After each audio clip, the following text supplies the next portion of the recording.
नमस्कार दोस्तों, मैं माधुरी डबराल और आज मैं पहुंची हूं लैंसडाउन के पास जेरी खाल, जो कि बहुत खूबसूरत सा हिल स्टेशन है।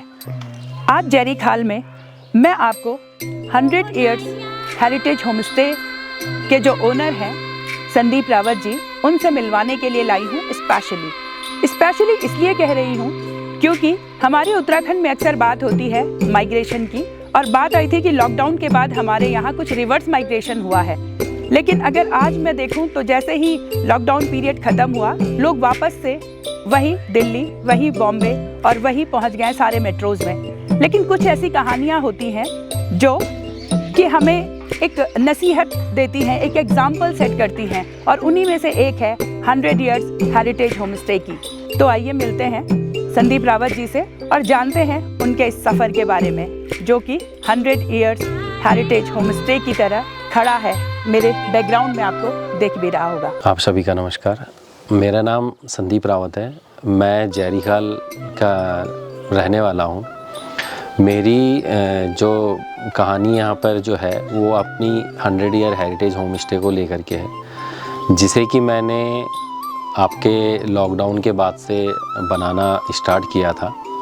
इससे पहले मैं अपना गुड़गांव में जॉब करता था, लेकिन आप जैसा कि आप सबने देखा कि हमने देखा है कि लॉकडाउन में सभी हम लोग मेट्रो सिटीज़ से लेके हम अपना लोग घर गांव में आए हैं। वैसे ही मैंने भी अपना प्लान किया था वहां से, और घर आने के बाद मैं जब यहाँ पर रहा तो मुझे लगा हम लोग मेट्रो सिटीज़ में इतना टाइम देते हैं, इतना सब कुछ हम कंपनीज़ के लिए करते हैं, तो कुछ टाइम क्यों ना हम अपने लिए निकालें। तो जो टाइम हमने अपने लिए निकाला उसका एक उदाहरण आपके सामने है कि जो 100 ईयर हेरिटेज होम स्टे है, इसको जब मैंने बनाना शुरू किया तो मुझे लगता है कि मैंने बहुत सारी चुनौतियों का सामना किया था, क्योंकि ये जैसे पहले था उसके बाद मैंने इसे जो बनाना शुरू किया तो मुझे लगा कि पहले तो कभी ये होता है कि बने ना बने, लेकिन करता रहा, अपनी तरफ से सारी मेहनत मैं करता रहा, और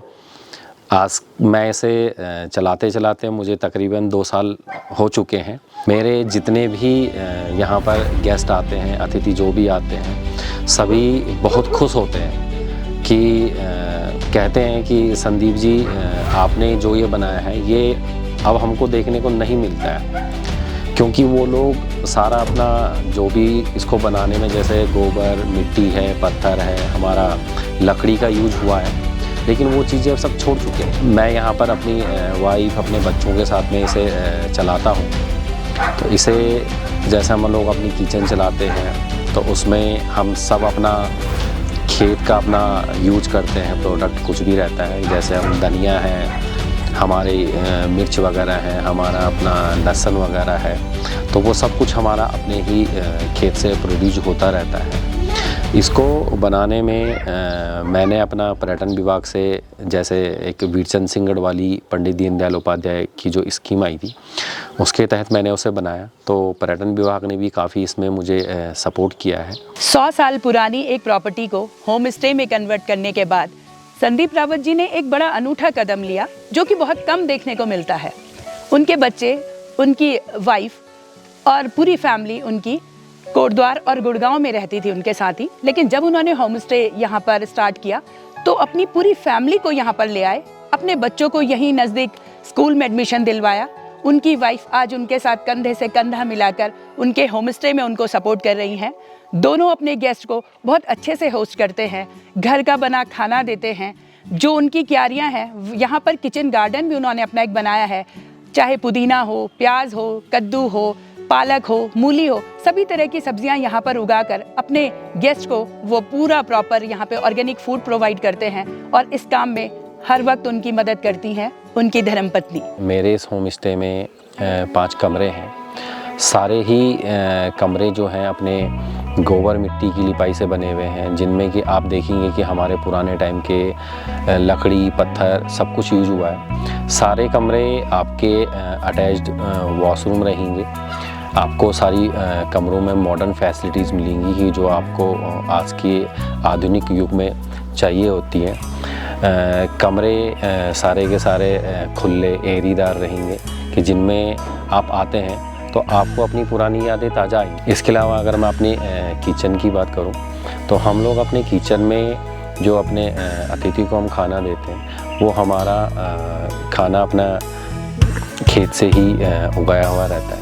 उसको मैं और मेरी वाइफ खुद ही बनाते हैं और वही खाना हम अपने अतिथियों को देते हैं, जिसमें कि जैसे हम लोग अपना कद्दू की चटनी, हमारा पुदीने की चटनी हो गई, आपका हम गैद की रोटियां हो गई, आपका भट की चहसुनी हो गई। तो ये चीज़ें जो हमारे मतलब पहाड़ी कल्चर को रिप्रेजेंट करती हैं, खाना जो हमारे पहाड़ में होता है। I'm in Jai Hari Khal in a 100-year heritage home and enjoying the food here. Everything that's produced, that we are eating is produced, it's all homegrown. It's produced in the fields here by the owner himself. I have mooli ke patte and aloo ki thichori, which is special Garhwali. Both are special Garhwali dishes. Everything is authentic, made by the owners themselves. So I highly recommend this. ऐसा मेरा एक अपना छोटा सा यहाँ पर अपना एक मुर्गी फार्म भी बनाया हुआ है कि जिसमें मुर्गियाँ हमारी जो भी हैं सारी देसी मुर्गियाँ रहती हैं। तो जो अंडे वगैरह होते हैं वो भी हम अपने गेस्ट लोग को देते रहते हैं। तो वो लोग भी यहाँ पर आके मतलब खाने की या कमरों की हर चीज़ की तारीफ़ करते हैं कि सब कुछ बहुत ही बढ़िया है। आप जब मेरे इस होम स्टे में आते हैं तो कुछ आपको बहुत पुरानी यादें जैसे ताज़ा होंगी। जैसे मैं आपको दिखाऊंगा, ये हमारे पुराने टाइम में पीतल के लोटे हुआ करते थे जो पहले यूज होते थे। ये हमारी लैम्प लालटीन होती थी, जैसे हमारे भट्टुए, इनमें चूल्हे में खाना बनाया जाता था। दाल वगैरह जो पकाई जाती थी वो इनमें पकाई जाती थी, उसका स्वाद ही कुछ और होता था। जैसे अगर मैं आपको बताऊंगा, ये कोयले की प्रेस है, अब तो खैर यूज़ होती नहीं है, लेकिन इसमें कोयला डाल के प्रेस की जाती थी। जैसे ये हमारा पुराने टाइम का आपका स्टोव है जो कि केरोसिन से चलाया जाता था। इसके साथ मैं आपको एक चीज़ दिखाना चाहूँगा कि जो कह सकते हैं कि आज आपको दिखे ना दिखे, लेकिन ये पहले काफ़ी यूज हुआ करती थी। ये हमारा एक टेप रिकॉर्डर है कि जो पहले कैसेटों से यूज होता था, लेकिन आज के टाइम में जो आदमी के जो बच्चे कह सकते हैं नए, वो जब आते हैं वो कहते हैं कि भैया ये क्या है, तो उनको फिर मैं इसके बारे में पूरा समझाता हूँ तो ये उन्हें वो बहुत अच्छा लगता है। ये हमारा टेप रिकॉर्डर है।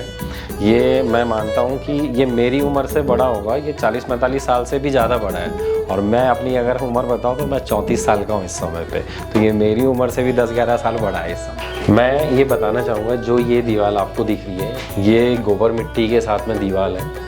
ये दीवार, इसकी खासियत ये होती है कि गर्मियों में जब आप कमरे के अंदर आते हैं तो कमरा आपको बिल्कुल ठंडा लगेगा, और जब आप ठंडियों में अंदर आते हैं तो यही आपको कमरा बिल्कुल गर्म अच्छा लगेगा।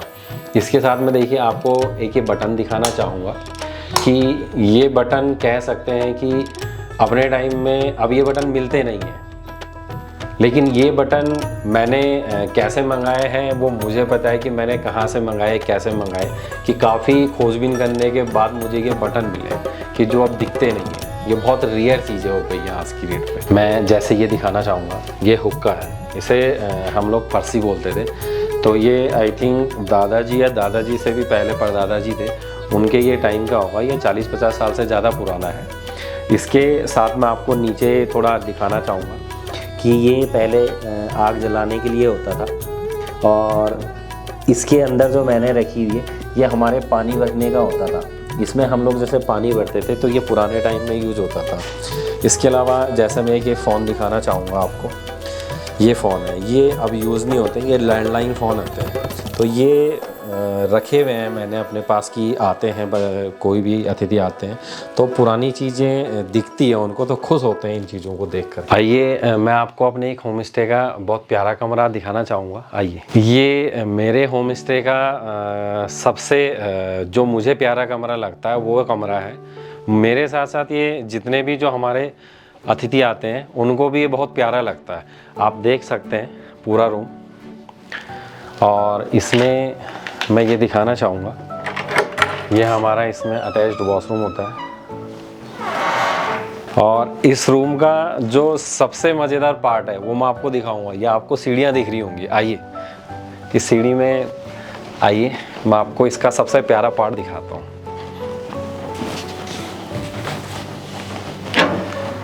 आप इस रूम में आ गए हैं, तो ये इसे हमारे गढ़वाली भाषा में डहमपुरिया मजूल कहते थे।